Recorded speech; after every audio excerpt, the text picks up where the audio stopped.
I'm just relieved that this is over. It was a 3-year almost nightmare, and I just want to get on with my life. A Toronto City Councillor acquitted in his sexual assault trial. Michael Thompson found not guilty on 2 counts.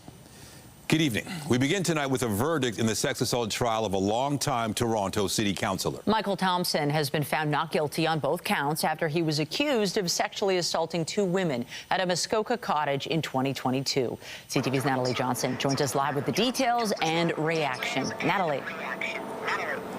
Michelle, Michael Thompson speaking outside the Midland Courthouse just a few minutes ago, saying that he was relieved that he can now move on with his life, acquitted of both counts of sexual assault after the judge questioned the reliability of some of the testimony. Nearly a year after his trial began, Toronto City Councillor Michael Thompson has been found not guilty of the 2 charges of sexual assault leveled against him. Inside a Midland courthouse today, Justice Phil Brissett delivered the long-awaited verdict, explaining that he was not satisfied beyond a reasonable doubt that Thompson was guilty. I'm really relieved that I'm actually now able to move on with my life. It's been a very, very difficult period. The longtime councillor had been accused by 2 women of sexually assaulting them at a luxury cottage on Canada Day weekend 2022, after inviting them up for a networking event and then allegedly urging them to drink heavy amounts of alcohol and take off their clothes. Thompson had pleaded not guilty to the allegations. I have lived a life free of any criminality, free of involving any persons at all or assaulting anyone.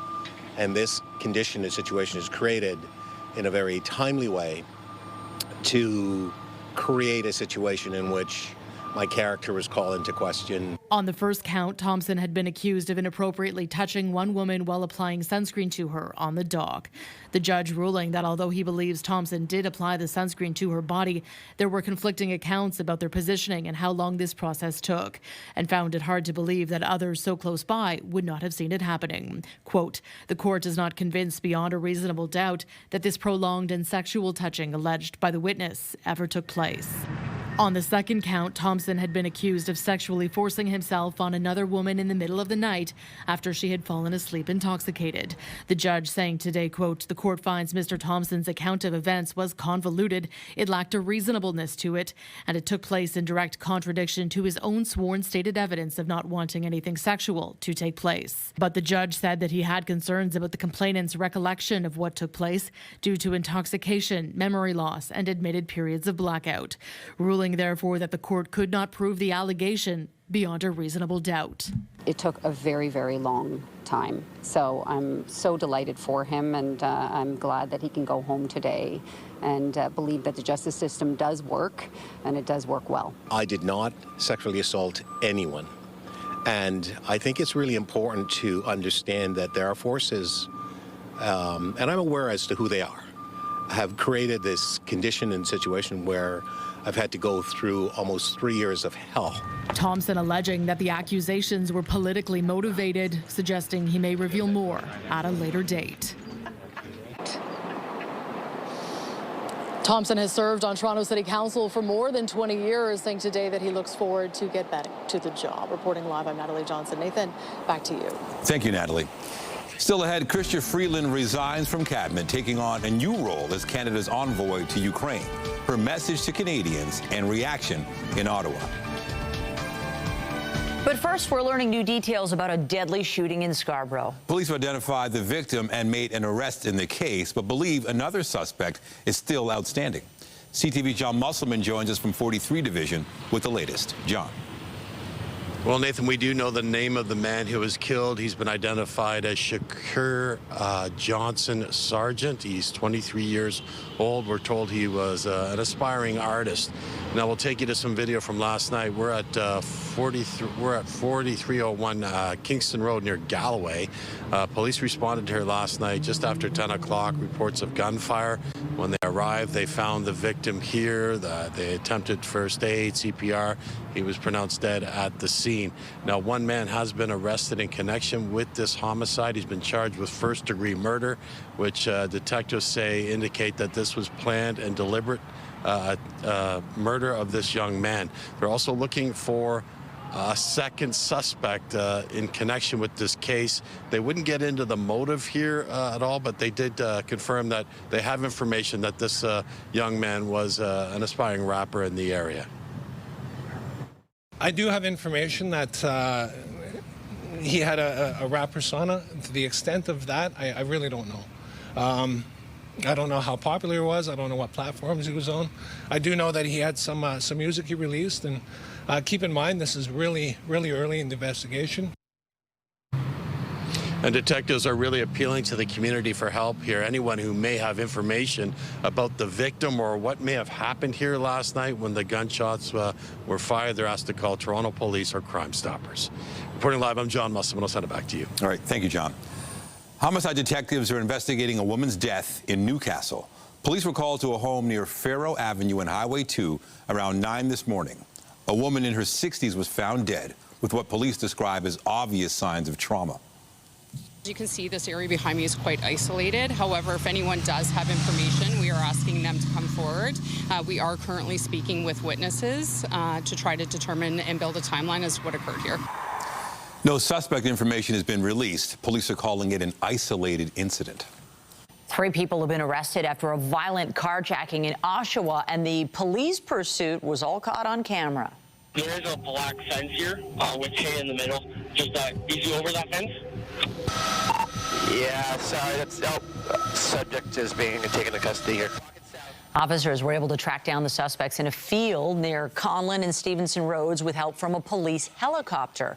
And investigators say the victim was assaulted in a parking lot, and the 3 suspects fled in his vehicle but crashed it during the police chase. 2 weapons were found at the scene. A 30-year-old, 20-year-old, and 19-year-old are now facing numerous charges. We turn to what's being called a miracle at Monarch Park. A small plane crashed just steps away from a soccer field where a game was underway, and thankfully no one was injured. CTV's Beth McDonnell joins us live from Monarch Park in the city's East End with the latest. Beth. Michelle and Nathan, this is where the plane crashed. You can see skid marks, and the fence behind me has already been replaced by workers. It's amazing. No one was hurt in this crash, either in the plane or on the ground. People were playing soccer right next to where the plane crashed. With its nose to the ground, the aircraft crash-landed, nuzzled up against a fence right next to busy Monarch Park Stadium. They're playing soccer right there. We just see like a plane that's flying really low, like lower than those lights. And we're like, wow, like, what's going on here? Like, thing coming through the trees. And it looked like a big drone, the way it was up with the lights and the trees. And I said, that's not a drone. The kids were practicing for their soccer, just kind of going from the west side of the field to the east side of the field. And then it was out of sight, and then we heard a crash. Miraculously, no one was hurt. All 3 people on board the Piper PA 28140 walked away. The crash around 8 at night, not injuring anyone below either. Freaky, for no other word, to hear that a plane crash went down, again, in a very populated neighborhood. All is well that ends well. Lucky nobody got injured. I just hope that whatever authorities need to investigate, we get to the bottom of why it happened. The Transportation Safety Board is investigating. It says the aircraft experienced engine failure while making a trip from Orillia to Billy Bishop Island Airport. It's not clear why it went down near Coxwell and Danforth in the east end of the city. When the engine fails, basically you're in a gliding mode. They're going to be about 1,000 feet above the highest obstacle, so the pilot's going to be looking for a place to land. The plane was being rented through Flight Club, a company with a platform putting together owners and pilots looking to fly regularly. It says for the most part, pilots who use the service already have their initial license, but can't share the credentials of this pilot. The amount of information that this pilot sort of evaluated, took in, noticed the people on the field, noticed the busy traffic in the area, and landed basically in the parking lot was phenomenal. The company says it's cooperating with authorities and will be studying the causes of the crash with the goal of implementing more safety features where possible. In the afternoon, the plane was broken into pieces and hauled away on a flatbed truck. Flight Bed says there are a few reasons the plane could have crashed in the East End or been in this area. One, because of other air traffic at the time, or where the plane was told to go by air traffic control. Reporting live, I'm Beth McDonnell. Michelle, back to you. Thank you, Beth. Also tonight, another hard turn in the never-ending bike lane debate. A community group claims emergency response times along Bloor in some areas are dangerously slow. And we have more news in a moment, but first, here's a live look at the city this evening. Still clear skies and some sunshine as the last week of summer rolls along. Another comfortable evening as this run of September's sun and warm weather continues. Lindsay Morrison's here with a look at conditions now. Lindsay. Yeah, Nathan, both of us, I think, are starting to sound like a bit of a broken record, but I don't think anyone's complaining. Another beautiful sunny day today with some warmth. It is currently 23 degrees in Toronto, feeling like 25. It's been a great day in Muskoka, feels like 27 at this hour. Look at London, feeling like 30. Yes, fall is right around the corner, but it very much feels like midsummer instead. We've had light winds once again coming from an easterly direction today. Here's the satellite and radar imagery.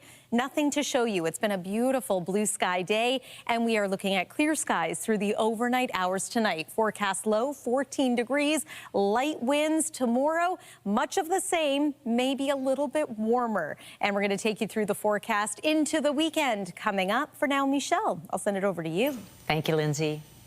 Well, there are new concerns being raised about the contentious and controversial bike lanes on Bloor Street. Despite the court's ruling the lanes can stay, a community group is calling on the city to reevaluate, citing impacts to emergency response times in the area. CTV's Sean Leathong has the details. Are bike lanes blocking emergency vehicles along Bloor West? All along the corridor, response times have gone up. Advocacy group Balance on Bloor today saying that they use data acquired through Freedom of Information to calculate the average response times before and after bike lanes were installed along Bloor West. From 2019 to 2022, travel times in the bike lanes areas increased by 52 seconds, and in late 2023, they rose another 30 seconds, while citywide, they only raised 2 seconds. The group focusing on the area from Kipling to Old Mill, pointing to Old Mill as an example. Prior to installation and after installation of the bike lanes, the response time has gone up in that area 143 seconds. That's over 2 minutes. So I don't find that acceptable. But the data presented by Balance on Bloor is something the City of Toronto disputes. In a statement sent to CTV, a city spokesperson says analysis of emergency response times before and after the installation of bike lanes on Bloor Street West shows no significant difference in response times. Last summer, the Ontario Superior Court of Justice struck down the Ford government's attempts to remove bike lanes along Bloor, University, and Yonge Streets. The Ford government has appealed that decision. It's a challenge to get down Bloor in the first place, not to mention it's even more of a challenge if you're an emergency vehicle. So hopefully we'll see what happens, what the courts will say. I'm confident they'll reverse the decision of the previous judge, and we'll be able to move forward in collaboration with the City of Toronto. Until that time, the bike lanes will remain. Sean Leathong, CTV News. Vaughan Mayor Stephen Del Duca is defending his city's decision to scrap its speed camera program. In the areas where we had speed cameras previously in the city of Vaughan, when the cameras were not functioning, the average rate of speed in those areas was 48 kilometers an hour. That's 8 kilometers over. So I will admit that is going faster than the speed limit, but it's, to me anyway, not such an excessive number that we need to deal with it by way of speed cameras, especially since, as I said a moment ago, people in our community want us to invest in their safety at home, in their place of work, keeping their families safe. So that's what I'm focused on. The city will also request York Region suspend its traffic camera program, which is still operating on 8 streets in Vaughan. Meanwhile, Premier Doug Ford commented on the move today, having repeatedly referred to speed cameras as a cash grab. Ford said instead, municipalities should be looking at implementing other traffic calming measures like speed bumps or roundabouts. And the Premier made those comments during an annual tradition that brings Queen's Park to rural Ontario. We're talking about the International Plowing Match, which took place in Niagara Region this year. It's a fun event, but as CTV's Queen's Park Bureau Chief Siobhan Morris reports, leaders plowed into plenty of politics, too. The Premier at the controls trying to plow a straighter furrow than his political rivals. Felt great. You just have a real respect for what the farmers do. It's an annual tradition. MPPs ditch the suits and head out of the city to reconnect with rural voters at the International Plowing Match. Thank you. This was the first time Doug Ford has spoken publicly about the Prime Minister leaving development of the Ring of Fire off a list of nation-building projects to accelerate. It's all right. I talked to him. It's going to be on the next tranche. Ford expects something around Grey Cup time. That's mid-November. The Premier also confident Mark Carney will back his pet project, a tunnel under Highway 401. Considering it's the busiest highway in North America and 50% of the GDP comes through Toronto, and it's costing us $58 billion of lost productivity, I think it's pretty national. The opposition thinks it shows priorities that are out of whack with what people need. When you start to clutter the list with what I would consider vanity projects like that, then you're not doing anybody any favors.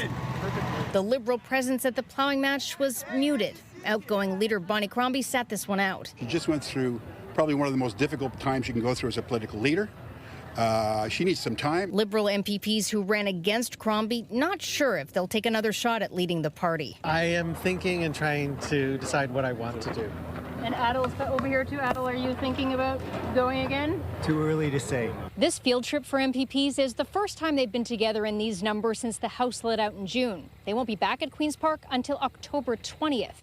Frustrating for opposition MPPs who'd like to be back in the legislature, poking holes in the Ford government record. We should be passing legislation right now to legalize housing in this province. Expect a continued focus this fall on a redrawing of school boards, the possible end of trustees.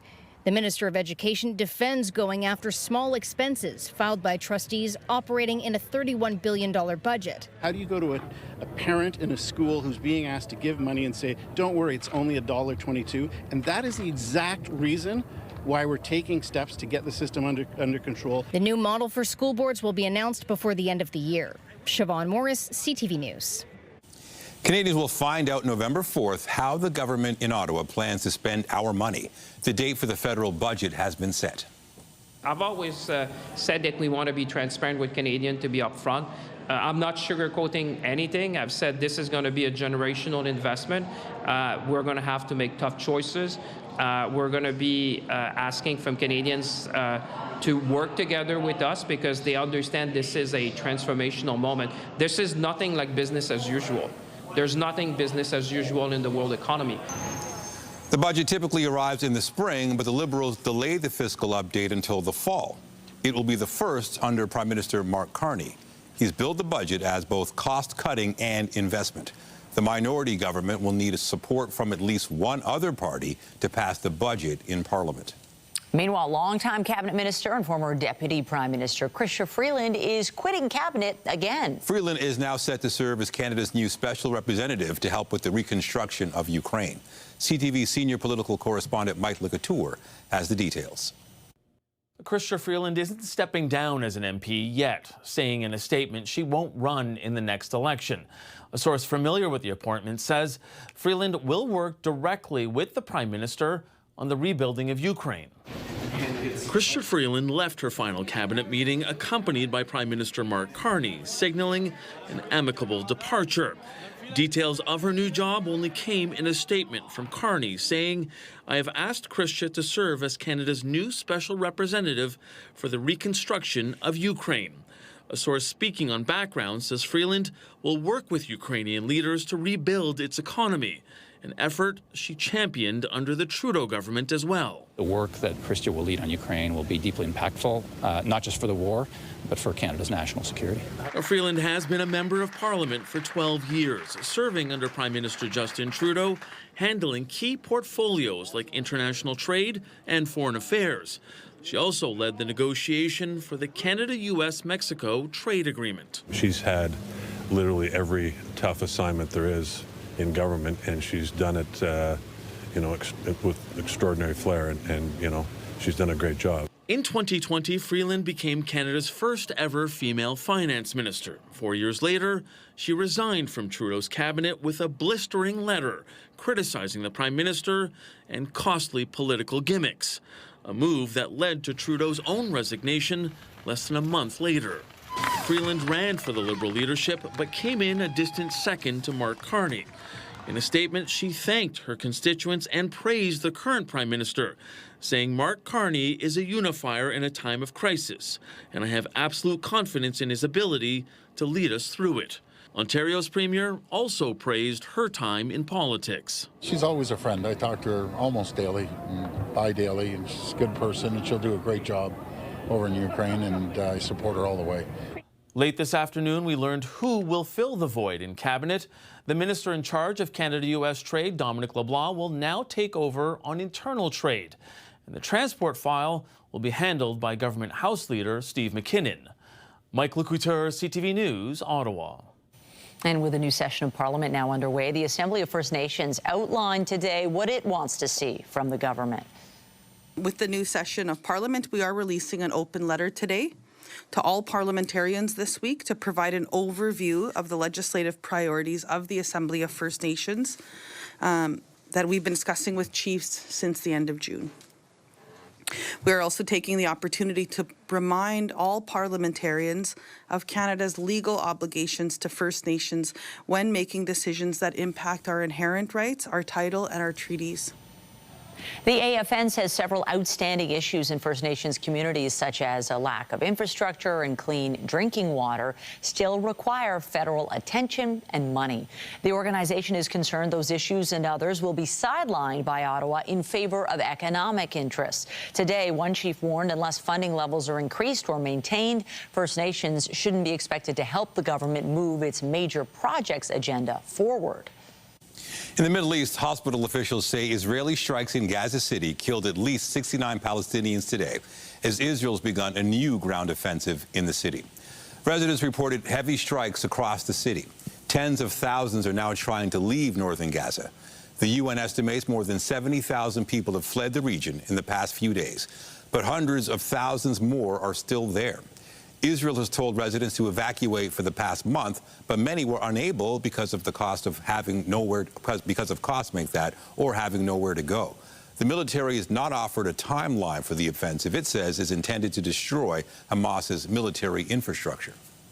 A United Nations inquiry has concluded Israel has committed genocide in the Gaza Strip and says top Israeli leaders had incited the acts.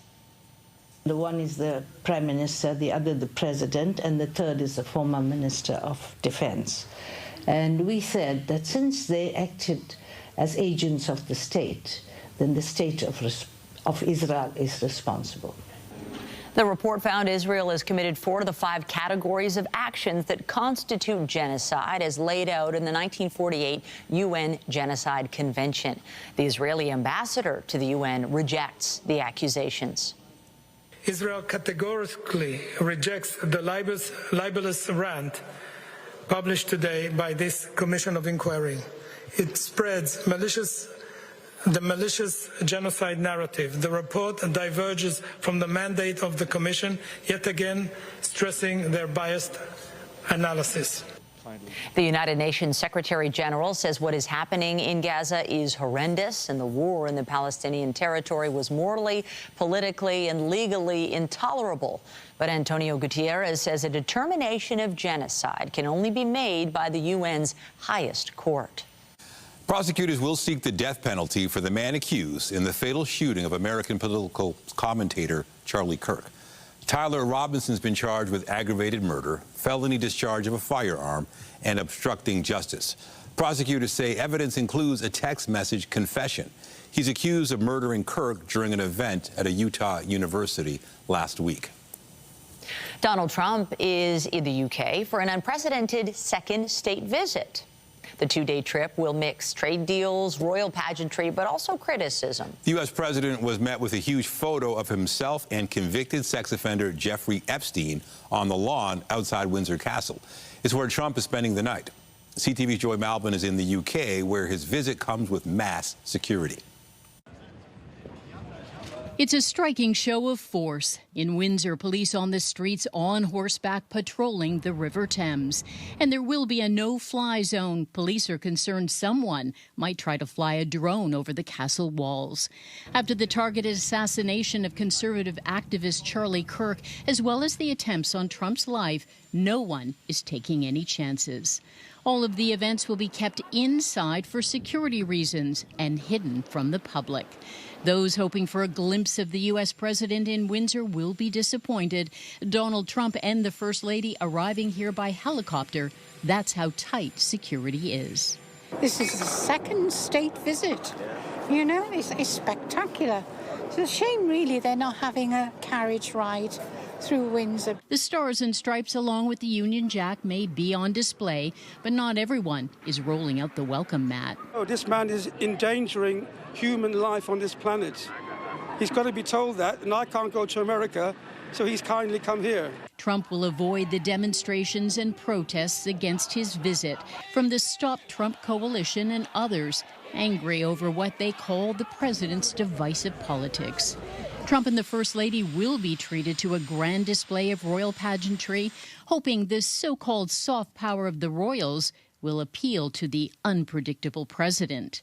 In the face of Trump's annexation threats, it was King Charles who went to Canada to show solidarity. As the anthem reminds us, the true North is indeed strong and free. That intervention by the king seems to have worked, though Canadians aren't over it yet. I'm from Canada, so at the moment we feel a little bit misunderstood by him, so I'm not sure that we're excited about Donald Trump. This visit will be a royal charm offensive with all the pomp and ceremony, from a military fly past, a gun salute, and a lavish state banquet, all designed to dazzle the U.S. president in hopes of signing some crucial business deals. Joy Melvin, CTV News, Windsor. Coming up, he was classic Hollywood, handsome, talented, an enduring presence. A look back at the life and legacy of Robert Redford, a legend of the screen and champion of cinema. Well, this September has brought us a lot of sun and a lot of warmth. It hasn't brought us a lot of rain. We've had 19 millimeters so far, and that all fell on one morning, September the 4th. No rain in the short-range forecast. It's going to be sunny and warm the next 3 days. Great for a round of golf. Slight chance of a shower on Thursday as a cold front passes through. We'll show you with a look at the forecast radar coming up. And stay with us. We've got another full night of great shows for you right here on CTV. We're learning more about a botched investigation into a pair of car salesmen accused of selling stolen cars. The charges were dropped last week. As CTV's John Woodward reports, one salesman and his lawyer say Toronto police made a simple but consequential mistake. It's been hard for Fatty Zito to go out in public this past year. You cannot do anything. You cannot work. Anywhere you go, people look at you in a bad way. They think you're a criminal. Toronto police accused the 33-year-old car salesman of selling around 24 stolen cars out of this Scarborough dealership, alongside fellow salesman Harris Bachneck. For 176 charges, I'm like, in my whole life, I never get arrested. I never had a problem, not even a ticket. The charges came at the height of a vehicle theft crime wave, with $1.5 billion worth of vehicles taken off the street annually nationwide. Zito insisted he wasn't guilty. He says he tried to show officers documents with the history of one Porsche Cayenne he sold that went straight back to the manufacturer. The pair were also accused of forging Carfax vehicle history reports, and that may be where the charges fell apart, said his lawyer, Danny Kafetz. There was nothing wrong in any of the documentation. Kafetz says police believed the Carfax reports were forged because the ones given to customers at the time of sale didn't match the ones they pulled up during their investigation. Here are two Carfax reports that illustrate the problem with that approach. They're both from the same car, but from different dates. This one has an extra year's worth of information. That's why they don't match. The Carfax that was obtained by the police through serious error in their part was for a different day than the day the car was sold. W5 pulled the original reports from the source and showed they were legitimate. Our reporting also determined that some vehicle identification numbers had been listed as exported before they were sold at the dealership, a common tactic to disguise stolen cars for legitimate sale. That sort of VIN fraud is so common, Carfax estimates there are over 140,000 disguised stolen vehicles on Ontario roads. Some may have gone through that dealership just by chance. Toronto Police and its association told CTV News they stand by their work. The main thing is, to me, it's just to clear my reputation at this moment. Yeah. It's not about going after anybody. Kafetz not ruling out suing the Toronto Police. Zito just wants to get back to selling cars. John Woodward, CTV News. Well, it's been a beautiful day, gorgeous evening, and tomorrow, wow, it's getting even warmer. Yeah, it's like a surprise for me. Every time I go outside in the afternoon, I'm expecting a cool down, but it's not happening. I know, we don't expect to need shorts and t-shirts necessarily at this point in September, but we're gonna need them as we progress through this week. I think it's been quite nice for many industries, patios getting a bit of an extension on the summer season. A beautiful night to be outside tonight. An hour from now, the sun will have set and then our temperature will start to fall. As mentioned, though, it's been hot, it's been dry. That hasn't necessarily been great for farmers and growers across Ontario. I want to show you what some pumpkins look like. Now, these are actually pretty good pumpkins. This is at a farm in Waterloo, and this farm is faring better than I think some, not only in southern Ontario, but across Atlantic Canada, where there has been a real lack of rain this summer and now early fall, if you will. Pumpkins are said to be suffering a little bit, a little smaller than average. And so with Halloween just weeks away at this point, we'll see if some of the crop can be salvaged. And hopefully everyone is able to find good pumpkins as they're out heading to the patch in the coming month and beyond. Here's the satellite and radar imagery. We've had beautiful sunshine again today. We're going to enjoy beautiful sunshine again tomorrow. Part of the reason, high pressure. It's keeping this disturbance away from the lower Great Lakes. That high pressure locked in place, acting as a shield. What it's not quite going to be able to do is keep this cold front away from us. That is going to swing through on Thursday, cool us down a little bit, might bring us a shower, but ahead of that, Thursday looks like it could be our hottest day of the week. Here's what we're expecting. There's that slight chance of showers into Thursday afternoon, but for most, that front is going to swing through dry. Might get a bit of cloud cover early Friday morning. That is then going to clear. And once again, we are going to be warm in the long range after a bit of a break from the heat Friday and Saturday. Right now, it's 23 degrees in Toronto, but it feels like 25. I do, however, want to draw your attention to northern Ontario. It feels like 34 right now in Peawanuck. It feels like 36 in Moosonee. Yeah, very hot. Overnight tonight, 14 is our forecast low under clear skies here in the GTA. Tomorrow at a glance, get outside, enjoy the sunshine. 25 degrees will feel like 29 once you take the humidity into consideration at the height of the afternoon. 27 degrees for you tomorrow in Woodstock, 25 in the Ajax area, and 25 for you in Gravenhurst. What a great time of year to be enjoying parts of cottage country. This pattern is going to be with us for the next couple of days, as mentioned. Bit of a cool down into Friday and certainly Saturday. So Friday, 22 degrees. Seasonal is now about 20. We'll be at 19 for Saturday, but then the temperature rises as we make our way into the early part of next week again. A reminder that fall officially arrives on Monday. Maybe some showers in the forecast by Tuesday. That might be a good thing. Nathan, that's the weather. I'll send it over to you. All right. Thank you, Lindsay. Also tonight, calls for access to better screening and care. A new study shows an increasing number of cancer patients are being diagnosed in emergency rooms, highlighting the shortage of family doctors. A new study of our healthcare system examines when a cancer diagnosis is made in a hospital ER. It's a situation becoming more common amid a shortage of family doctors and long waits for diagnostic tests. CTV's health reporter Pauline Chan has more. Emergency departments are unique. We often provide episodic care, so we only see a patient once and we don't have ways to follow up with patients, make sure that referrals that were sent actually happen. A recent study by Dr. Kirk shows an increasing number of cancer patients are actually being diagnosed during a visit to the emergency room, pointing to the lack of access to family physicians. We interviewed 20 emergency physicians across Ontario. The problems range from the environment. Emergency departments are routinely overcrowded. Patients who have suspected cancer diagnoses are often seen in waiting rooms and hallways, and having these discussions can be difficult for both patients and providers. To the follow-up, as biopsies are usually required for a cancer confirmation and any referral to an oncologist. The challenge with the emergency providers is they don't have that continuity with the patient. So they can make the referral, but oftentimes we'll get referral rejections, which is one of the things that came up in the study. Gerwal is calling for more standardization of access to screening and care. She points to programs that already screen for breast or lung cancer. And If you have a patient with suspected lung cancer in the emergency department, you can be fairly confident that they will reliably be followed up in a timely fashion. We know that screening guidelines are the age is getting younger and younger. And in some of the young adult patients that I care for, we're often reminding them that the goal is to get screening when you feel well. And Dr. Alicia Kazam says some screening can even be done by self-referral. Pauline Chan, CTV News.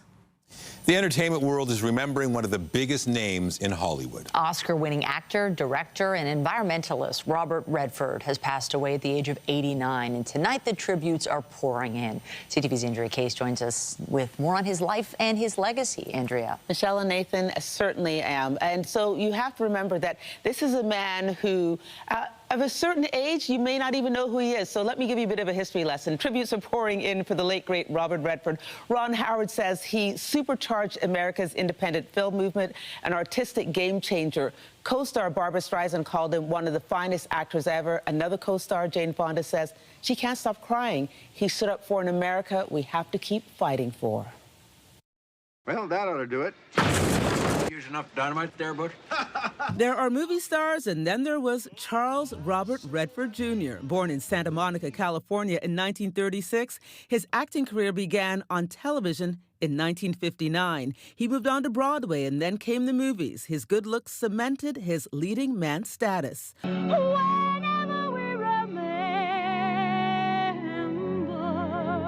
Robert Redford was someone who I think wasn't always given credit for his enormous talent as an actor, simply because he was too good looking. He had the Brad Pitt syndrome. The people, I think, for a while just refused to take him as seriously as he deserved to be taken as an actor.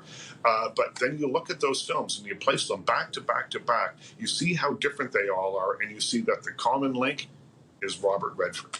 Marvin, what do we do now? He made his directorial debut with the family drama Ordinary People in 1980. It garnered him his first Academy Award.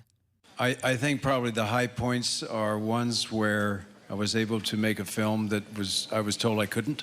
Their performances I'm pleased with, but I'd rather not get into that.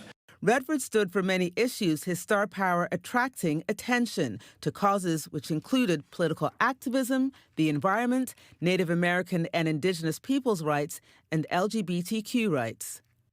In 1981, he created the Sundance Institute, named after his Sundance character, and in 1985, the Sundance Film Festival was born, taking place where he lived in Utah in the middle of winter. Our job and our role is to create a space and a platform to bring new voices and new ways of seeing the world using independent film. Redford was married twice and had 4 children and 7 grandchildren. He died in his sleep this morning at home in Utah, surrounded by those he loved. Robert Redford was 89. So Redford did not attend the Sundance Film Festival this year, but it released a statement today writing, "We will miss his generosity, clarity of purpose, curiosity, rebellious spirit, and his love for the creative process. The festival will continue guided by his remarkable legacy." For CTV News, I'm Andrea Case. Michelle, I'll send it back to you. Thank you, Andrea. And after the break, Canada's inflation rate edged higher in August, but only slightly. What fueled the increase and what the latest numbers mean for a potential Bank of Canada rate cut tomorrow. I'm just relieved that this is over. It was a 3-year almost nightmare, and I just want to get on with my life. Updating our top stories, Toronto City Councillor Michael Thompson has been found not guilty of the 2 counts of sexual assault. He was accused by 2 women of sexually assaulting them at a luxury cottage on Canada Day weekend in 2022. Thompson had pleaded not guilty to the allegations. Kids were practicing for their soccer, just kind of going from the west side of the field to the east side of the field, and then it was out of sight, and then we heard a crash. Miraculously, no one was hurt when a small plane crash landed and ended up against a fence next to Monarch Park Stadium. The plane experienced engine failure while making a trip from Orillia to Billy Bishop Island Airport. The Transportation Safety Board is investigating. I've said this is going to be a generational investment. We're going to have to make tough choices. And we've got a date. The federal budget will be delivered November 4th. The Prime Minister has said it will feature both cost-cutting measures and investment. The minority Liberal government will need support from at least one other party to pass the budget in Parliament. Remember to keep up to date day and night at ctvnewstoronto.ca and by downloading the CTV News app. On the markets, the Canadian dollar was up to 72.68 cents U.S. Western Canadian Select is also up to 52.51 a barrel. And the TSX was down 163 points to end the day at 29,267. Most economists now expect the Bank of Canada to deliver a quarter-point interest rate cut tomorrow. That's because the annual inflation rate ticked higher to 1.9% in August. Gas prices on a yearly basis fell at a slower pace than in the previous month, and food prices were slightly up. But increasing rent and mortgage interest costs remained the biggest factors. Canada's annual pace of housing starts was down in August. It fell 16% compared with the month before to nearly 245,800 units. The Canadian Mortgage and Housing Corporation says housing starts for Canadian centres with a population of 10,000 or more fell to just over 223,000 last month. Rural starts were estimated at 22,000. The Business Report is brought to you by Canadian Western Bank, the bank built for business. Canada's canola sector was the focus of a high-level meeting today between the Prime Minister and Saskatchewan's Premier. Scott Moe gave a debriefing on his visit to China after Beijing imposed steep tariffs on our canola exports. CTV's Alison Bamford has the details. His commitment to our country, obviously he's working for the people of Saskatchewan, but commitment to our country and contribution at the tables have been essential to getting us together and moving forward. A quick welcome before getting down to work. This afternoon's meeting between the Premier and Prime Minister, a chance to debrief after Scott Moe's trade mission to China earlier this month. Moe met with Chinese government agencies responsible for imposing the steep tariffs on Canadian canola products. Talks, he said, were much more positive than expected. This is another step in finding our way through what is a pretty difficult time for a significant Canadian industry. The tariffs are driving down canola prices at a time when farmers are at their busiest. Once the crops are harvested, the pressure will shift. Do producers sell or delay as long as possible? There's just no real answers and again, no real indication from our federal government as to what sort of support as producers we could be expecting in the future. The duties are widely viewed as retaliation for Canada's 100% tariff imposed on Chinese electric vehicles. Tariffs on canola came up unexpectedly. If they can come on fast, then come off fast. And the Chinese are just going to want something in return. Before flying to Ottawa, Moe told reporters he's hopeful an agreement could be reached by the end of the year. But farmers are still fearful that this could drag on. And with bills to pay, producers may be forced to sell their commodities at a price much lower than the cost of production. Alison Bamford, CTV News, Saskatoon. The Toronto Blue Jays look to extend their win streak to 6 games when they take on Tampa in Game 2 of their series tonight. Base hit into left field.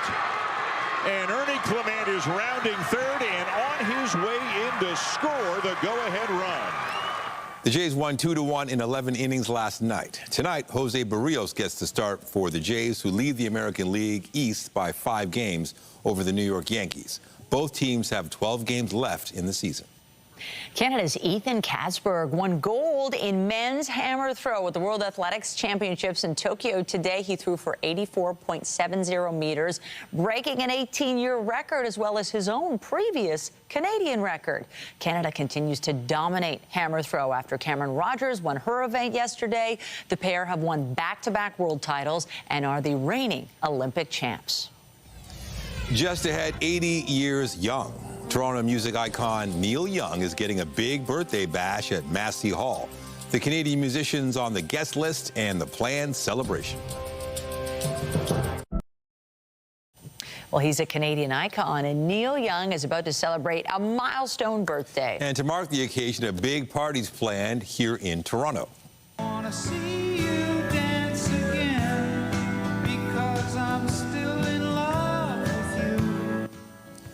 More than a dozen Canadian musicians plan to mark his 80th birthday with a fundraiser at Massey Hall in November. Serena Ryder, Dallas Green, Jim Cuddy, and Donovan Woods are among the artists in the lineup.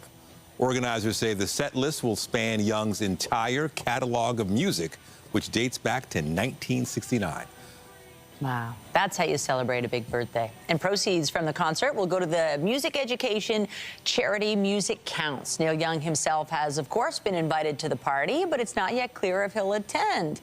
Tickets go on sale Friday morning. I've never heard of that. They throw you a party. He's got to go now. Thinking about maybe, but he's 80. I guess he can do that. I guess so. Yeah, we won't hold it against him. It's your party. You can do what you want to, right? Exactly. And if the weather's like today on his birthday, I mean, how perfect would that be? I think that might lead to a better turnout and maybe a show by Neil himself, especially if the weather cooperates like this.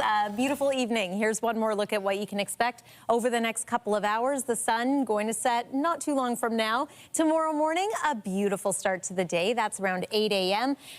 Temperature-wise tomorrow, 25 degrees, feeling like 29, and that's not even the hottest day of the week. Look at Thursday, cooler air for Friday and Saturday. Michelle and Nathan. Thank you, Lindsay. That's it for us, but be sure to join Omar Sachedina tonight at 11 for CTV National News, followed by Zoraida Allman with your next local newscast at 11:30. In the meantime, our coverage continues anytime on CP24 and at ctvnewstoronto.ca. For Lindsay Morrison and all of us here at CTV News, thanks for watching and have a great night.